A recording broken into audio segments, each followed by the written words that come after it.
ਅੱਜ ਇਸ ਲੈਕਚਰ ਦੇ ਵਿੱਚ ਆਪਾਂ ਗੱਲ ਕਰਾਂਗੇ ਸੁਪਰਪੋਜੀਸ਼ਨ ਪ੍ਰਿੰਸੀਪਲ। ਤਾਂ ਪਹਿਲਾਂ ਆਪਾਂ ਦੇਖੀਏ ਸੁਪਰਪੋਜੀਸ਼ਨ ਪ੍ਰਿੰਸੀਪਲ ਹੁੰਦਾ ਕੀ ਹੈ। ਸੁਪਰਪੋਜੀਸ਼ਨ ਪ੍ਰਿੰਸੀਪਲ ਕੀ ਹੈ ਵੀ ਜਦੋਂ ਕਿਸੇ ਟੈਸਟ ਚਾਰਜ ਤੇ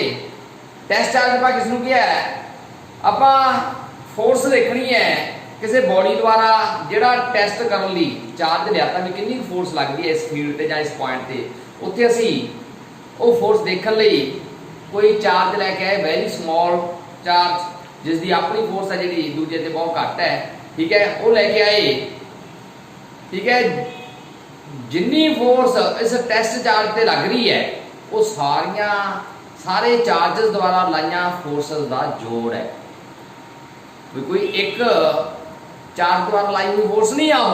वो फोर्स सारे जिन्ने चार्ज पे हैं पॉइंट चार्ज उन्होंने सारे का जोड़ टोटल फोर्स है ऑन टेस्ट चार्ज। ਤਾਂ ਇਹੀ ਇੱਥੇ ਗੱਲ ਆਪਾਂ ਕਹੀ ਹੈ ਕਿ it states that total force on ਜਾਂ acting on a test charge is algebraic sum ਜੋੜ ਹੈ of forces exerted by individual charges, sum of forces exerted by individual charges कल्ले कल्ले चार्ज द्वारा जितनी फोर्स वो टेस्ट चार्ज पे लग रही है वो सारी का जोड़ है जिहड़ा वो टोटल फोर्स है जिहड़ी वो टेस्ट चार्ज पे लग रही है। तो स्टेटमेंट के अनुसार जिहड़ी गल स्टेटमेंट कहती है एफ टोटल वो फोर्स टेस्ट चार्ज 0 मान लिए पहले चार्ज करके F01 दूजे चार्ज करके F02 फोर्स इस तरह F03 फोर्स ऐसे अगे करते हुए लैके चलेंगे F0 and N charge particle करके फोर्स। तो ये टोटल फोर्स ये स्टेटमेंट जो गल कह रही है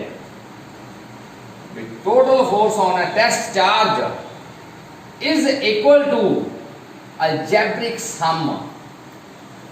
of individual forces exerted on test charge. ਹੁਣ ਆਪਾਂ ਇਹਦਾ ਐਕਸਪ੍ਰੈਸ਼ਨ ਫਾਈਂਡ ਆਊਟ ਕਰਦੇ ਆ ਵੈਰੀ ਸਿੰਪਲ ਐਕਸਪ੍ਰੈਸ਼ਨ।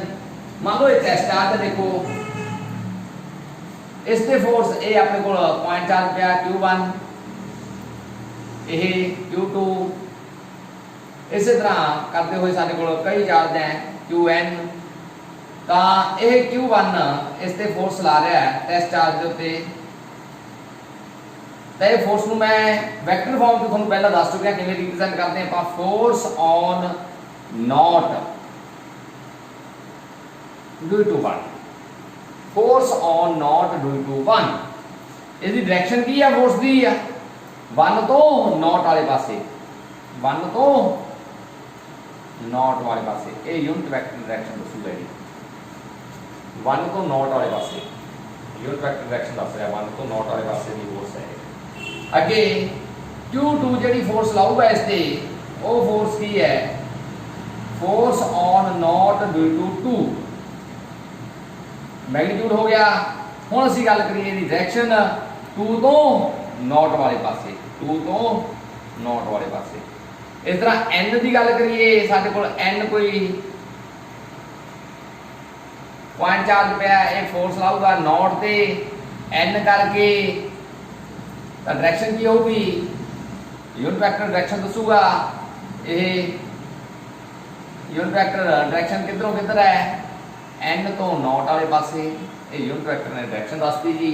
हुण जे मैं टोटल फोर्स कहां इस ते ये सारियां फोर्सेस का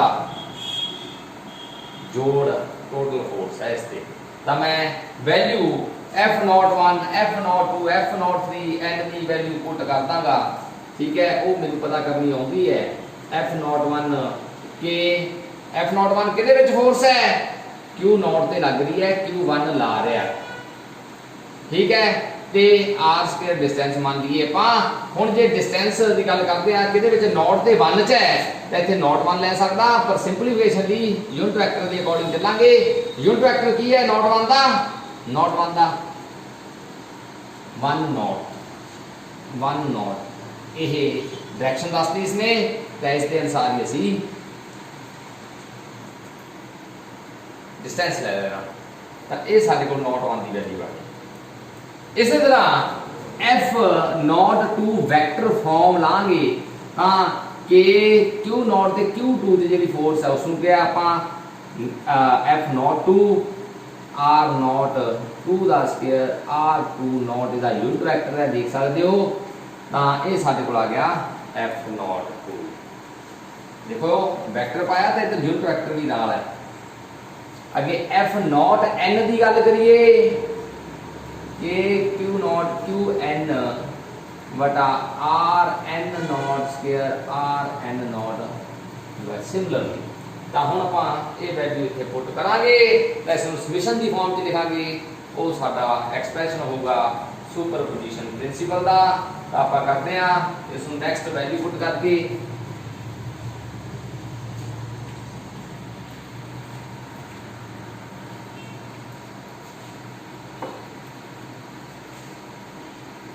हाँ जी वैल्यू पुट करते हैं that is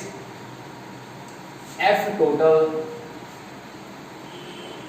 is equal to f1 की value k q naught q1 r1 naught square r1 naught unit vector plus k q naught q2 r2 naught square r2 naught unit vector इस तरह चलिए आगे ताकि q naught qn rn naught square rn naught unit vector लो जी हुण summation form च लिखिए इसनू तो कॉमन की आता सब से देखो कि क्यू नॉट कॉमन है समीशन की फॉर्म से लिखिए तो की रहेगा अपने को क्यू वन हाँ जी पहला ब्रैकेट सॉल्व करिए तो इसको सिंपलीफाई कर लिए थोड़ा जा क्यू वन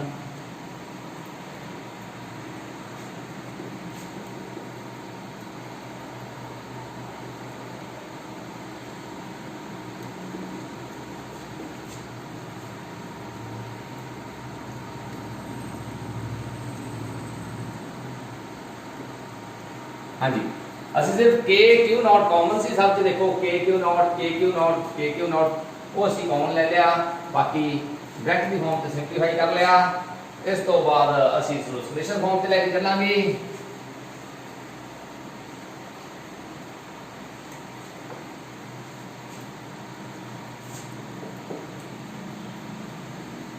समीशन देखो समीशन से सम कितों बनया समीशन तो समीशन का मतलब जोड़ करना सी किहड़ी वैल्यू का कितों लैके कित्थे तक एक तो लैके एन तक वैल्यू का जोड़ करांगे जिथे मैं आई लिखूंगा वो वैल्यू एक तो लैके एन तक ऐड होनी है किहड़ी वैल्यू एक तो लैके एन तक ऐड हो रही है देखो Q1 टू एन तक जा रहा है क्यू आई एक तो लैके एन तक जुड़ रहा है क्यू आगे आर आई नॉट आर आई देखो आई ये देखो 1 2 n तक जा रहा है यानी जितने वैल्यू 1 तो n तक प्लस हो रही है उत्थे आई लिख दांगा मैं लो हुण इसको होर सिंपलीफाई कर सकते हैं ये यूनिट वेक्टर में मैं लिख सकदा r i not unit vector की होंदा है वेक्टर बटा मैग्नीट्यूड ये वैल्यू जे इत्थे पुट करा तो मेरे को f टोटल फोर्स जी बन जानी है वो बन जानी है Q I R i not cube क्योंकि देखो जो ये वैल्यू इतने पुट करांगा तो आर आई नॉट का स्क्वायर ये पे एक आर आई नॉट ये आ गया क्यूब बन गया वो फिर आर आई नॉट वेक्टर आ गया जी ठीक है ये बन गई एफ टोटल ठीक हुण इसमें जो पोजीशन वेक्टर की फॉर्म से लिखा तो पोजीशन वेक्टर की फॉर्म सिंपली मैं इतों देखा तो बना सकता in form of position vector तो क्यू नॉट का डिस्टेंस जे मैं ले लेना आर नॉट इस तरह जो एक चार्ज कोई भी ले सकते हैं Q1 फोर्स ला रहा है उसका पोजीशन वेक्टर R1 तो हम फोर्स कितने लग रही है नॉट पे तो ये फोर्स की डायरेक्शन ए दी इस पासे ये यूनिट वेक्टर किधरों किधर है देखो R1 तो नॉट वाले पासे है तो ये मैं इसको वेक्टर की फॉर्म च लिखिए तो ये position vector R1 not Q1 तो Q नॉट वाले पासे तो जे वेक्टर एडिशन आप लाइए तो की होगा ओ ए बी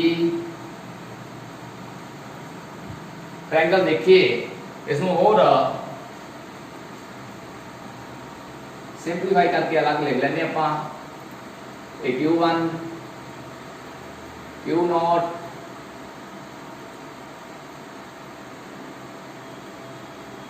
F01 यह पोजीशन वेक्टर है जिहड़ा R10 यह R1 यह R0 ਜਦੋਂ ਤੁਸੀਂ ਹੁਣ OAB ट्रायंगल ਦੇ ਉੱਤੇ triangle law of vector edition ਲਾਓਗੇ ਤਾਂ ਤੁਸੀਂ फाइंड आउट ਕੀ ਕਰੋਗੇ R हाँ जी 1 की वैल्यू की फाइंड आउट करोगे देखो R1 applying triangle of vector addition R1 naught opposite की होता है रिजल्टेंट देखो R1 plus R1 naught opposite की होगा रिजल्टेंट पहला जी तो R1 नॉट की वैल्यू बढ़ी R1 नॉट माइनस R1 ਤਾਂ ਇਸ ਤਰ੍ਹਾਂ ਜੇ ਮੈਂ ਇੱਥੇ I ਲੈ ਲਾ ਮੰਨ ਦੀ ਜਗ੍ਹਾ I ਤੋਂ ਮਤ ਪਾਰਟੀਕਲ ਦਾ ਮਤਲਬ